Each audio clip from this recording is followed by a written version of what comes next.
నేనుండేదైతే అట్లాంటాలో. అట్లాంటాలో అయితే సిచ్యువేషన్ ఇలా ఉంది.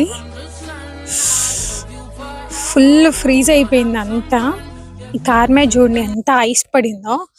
తట్టలు తట్టలు తట్టలు తట్టలు కానీ స్నో కాదు, ఐస్. ఇందాక నుంచి ఇక్కడే ఆడుతున్నా నేను. ఓ గాడ్, ఇక్కడ చూడండి ఎలా అయిపోయిందో మొత్తం.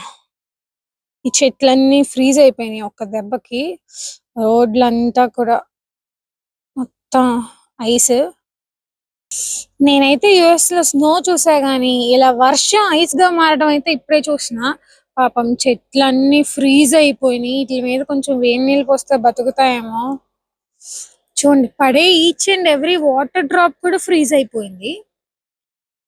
చెట్లు అయితే మరీను, ఇంకా పక్షులు అవన్నీ ఎలా ఉన్నాయో ఏమో అనిపిస్తుంది నాకు. ఆ మూలను చూడండి, అవంతా ఏదో కింద మల్లెపూలు పడినట్టు మొత్తం ఫామ్ అయిపోయింది. ఫుల్ ఫ్రీజింగ్ ఉంది. ఈ టైంలో అసలు ఎవరు ట్రావెల్ చేయకూడదు. చేస్తున్నారంటే ఏవో క్రేజీ పర్సన్స్. వాళ్ళు ఈజీగా స్కిడ్ అయిపోద్ది.